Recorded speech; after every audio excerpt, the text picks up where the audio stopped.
энэ баялагч одоо дэлхийд хоёрхан байдаг алт цэсний том ордын нэг баггүй юу?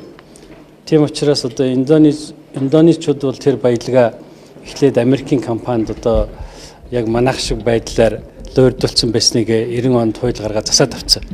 Тэрэн шиг одоо бас манайхан энийгээ засаад авах юм боломж гарч байна. Яг гэвэл Онтрогоолын талбайг энэ нийт одоо энэ том бүлэг ордын 30% хамгийн өндөр баялагтай хэсгийг ашиглах асуудал яригдж эхэлж шít.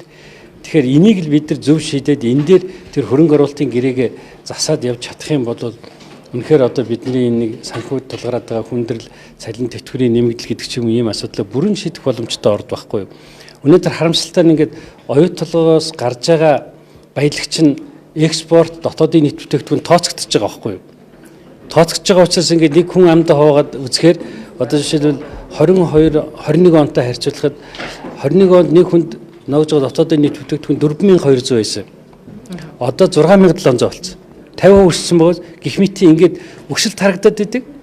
Дотоодын нийт бүтээгдэхүүн экспортын орлого чинь ороод байгаа шүү дээ. А гэтэл амьдрал наалцахгүй ингээд ард түмэнд яагаад төрөхгүй нэ гэдэг чинь өөрөө энэ нийт баялагын ачуулсан барааныхаа 5% авдаг л байгаа байхгүй юу? 5%. Одоо жишээлбэл яг энэ байдлаараа цаашаа үргэлжлэх юм бол энэ чи яг ингээд өнөөдрийн ханшаар тооцох юм бол одоо тэр 2010 оны эдний тэжүүдээр үндэслээд ярих юм бол 400 гаруй тэрбум долларын орд байгаа юм. За хэрвээ яг өнөөдрийн энэ байдлаараа бид нар явах юм бол жилдээ нэг 100-аас 200 сая доллар татварын орлого олдгоор байх юм бол энэ хугацаанд ердөө 10 тэрбум долларын орлого ашиг олно. 10 тэрбум долларын. Гэтэл 10 тэрбум доллар гэдэг чинь 400 тэрбум долларын ордын 2.5% байхгүй юу? За гэтэл Rio Tinto 21 оны байдлаар манай үндэсний аудитын газрын гаргасан одоо тайлангаар бол бүр 10.1 тэрбум долларын орлогыг 21 он гэгт олцсон байна шүү дээ. А тэр үед бидний хэд байсан? 1.3. 10 дахин бага. А гэтэл тэдний зөвхөн менежментийн төлбөрийн 6% авж байгаа орлого нь энэтэй тэнцэж байгаа 1.2. Тэгэхээр асар том алдагдлыг бид нар өнөөдөр хүлээж ш. Хоёрт энэ компани зээл төлдөг компани болсон. Одоо ингээд алтны үн 4 дахин өсөөл жисний үн 2 дахин өсчлөө гэхэд бид нар тэр үнийн өсөлтийн мөнгө орж ирдэг. Яг л роялти гэж байдаг. А гэтэл энэ бүх үнийн өсөлтөөр бий болж байгаа орлого гадшаал явж байгаа. Манайханд ерөөс орж ирэхгүй.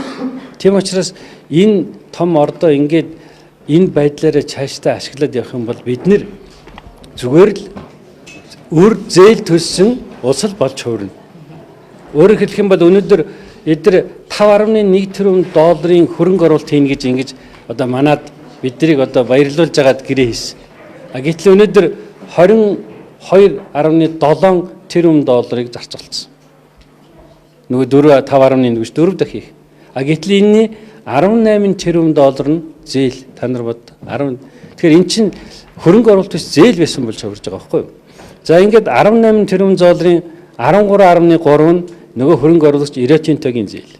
Тэр 4.15 банк санхүүгийн байгууллагын зээл. Тэгэхээр Rio Tinto чинь тэр 10.3 тэрбум долларын зээлийн хүүгээр л хагартраа байж байгаа байхгүй. Тэр би түрүүн хэллээ шүү дээ 21 оны байдлаар 10.1 тэрбум долларын одоо ашиг олсон байна гэж. Тэр ашигын 50% гаруй хувь нь энэ зээлийн хүүгийн төлбөр байгаа байхгүй.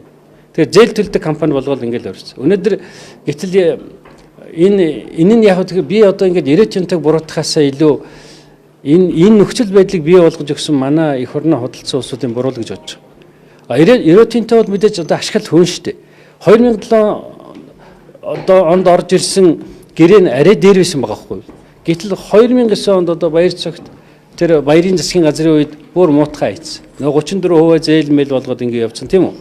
А гэтэл өнөөдөр энэ компанийг тэр гачаа ачуулж байгаа борлуулалтын орлого валют нь бүр монголоор орохгүй гэд хуулийн залт хүртэл оруулсан улсууд. Тэгэхээр энэ эх орноо зарсан энэ улсуудын гайгаар л өнөөдөр ингээд бид нэр балраад байж шít. Яг нь Rio Tinto одоо Орсын нэг компани. Тэр үлгэрээ. Орсын нэг жижигхэн компани тэгээд аваад тэр үлгэрээ. Энэ баяр цогт бол ер нь шít. Ер нь аюултай болгаач шít. Аимшигтай хүн. Үнэхээр аимшигтай хүн. Чаар би хэрвээ ингэж одоо эх орноо харийнханд худалдсан байсан бол ичээд энэ ордноос орж ирж чадахгүй. Тэгэхэд энэ зүгээр дуулах нь холгүй шүглдэд ивж шүү дээ баг. Одоо тэгэхээр баяр зах Ийм зоригтой, ийм муухай чулуун зүрхтэй хүн байгаа байхгүй юу? Баяр цагт юу гэж хэлэх гээд нэг бол хэрвээ одоо энэ ордыг ингээгүү бол тэр нэг одоо би нууцаар ярина дарамт байсан Оросууд авах гэсэн гэж хэлэх гээд байгаа байхгүй юу? Юу гэж хэлэх гэж байгааг нь би мэдэж чинь тэгж хэлэх гээд байгаа байхгүй юу? Одоо тэгтээ Тэрийгээл за Оросын шүүх юу Оросч хөөрхий одоо ингэж та нар боддоо юу Оросын шүүхээр энийг шийдвэрлэх Орос ч өөрөө хөөрхий одоо тэгээд нэг янз бүрийн хориг моригд Оросоор хагаад нэг ганцаардцсан улс дэлхий дээр байгаа дээ шүү дээ. Ерөнхийлөгчийн хүртэл одоо яасан? Нөгөө олон улсын шүүхээр гэмт хэрэгтэн болгочихсон ч байж байгаа шиг тийм үү? Тийм байгаа улсаар яаж Монголын оюутлага болоож явж чадах юм үлгэр шүү дээ. Ер нь одоо тэгээ сайхан хэлэхгүй баяргүй сонсгол болох нь тодорхой боллоо шүү дээ. Тэгэхээр үр дүн гарах уу? Энэ сонсгол гол нь та нар ингээд ялангуяа залуу үе энийг мэдэхгүй байгаа тэр үе төрж исэн хүмүүс ч өнөөдөр одоо баг 16 7 хүрсэн байна шүү дээ. Тэгэхээр эдгээр энэ мэдээллийг авах хэрэгтэй шүү дээ. Энэ том луур басныг 100-ны луур басныг эдгээр мэдэх хэрэгтэй байхгүй юу? А тэгэхгүй бол одоо эдгээр чи ингээд шууд хотлоо юмнууд эдгээр тавьдаг болсон байл. Бүр гүтгэлгийн өөрсдөө баг сайрвал өөрсдөө алтаар хөшөө босох энэ төр гээд. Үгүй та нар харал да. Сайхан бэлг орж ирж чадахгүй л байгаа шүү дээ. Дубайц тийм үү? Энэ Монголын ард түмэн ер нь энэ бол шүү дээ 23 оноос 30 он хүртэл хамгийн том ашиг авах байхгүй юу? Одоогийн онтроголдын талбай. Тэгэхээр энэ үеэс монголчууд ногдол ашиг авах байсан юм тэр Дубай хийгээд 37 он одоо сая нэмэлт зээл ахаад 21 оноос авсан мэл 41 он болгоо ичиж байгаа байхгүй юу? Алтны үн өсөөл юм уу ингээл алтны үн 4 дахин өсөөл, жисний үн 2 дахин өсөөл ингээд монголчууд ашигтай болоод ирэнгүүт эдэр яадаг. Нэмэл зээл аваад идэг. 21 онд бид нар улсын хурлаас 103 дугаар тогтоол гаргаад зээл авч болохгүй гэсэн. Энэ компани аваад энэ чинь Монголын төрөөс давцсан компани байгаад байгаа байхгүй юу?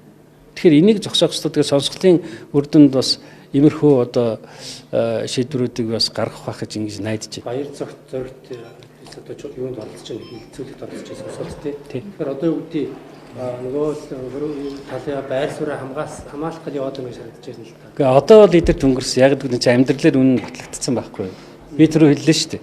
21 оны байдлаар эдгээр 10.1 тэрбум долларын ашиг олсон багт бид нар 1.3 тэрбум долларын ашиг олсон байна. 10 дахин байна. Энэ чинь амьдралын үнд гүйцэгч. Өнөөдөр зээл төлөөл байж шүү дээ. Нэг хоног төлж байгаа зээлийн хүн 10 тэрбум.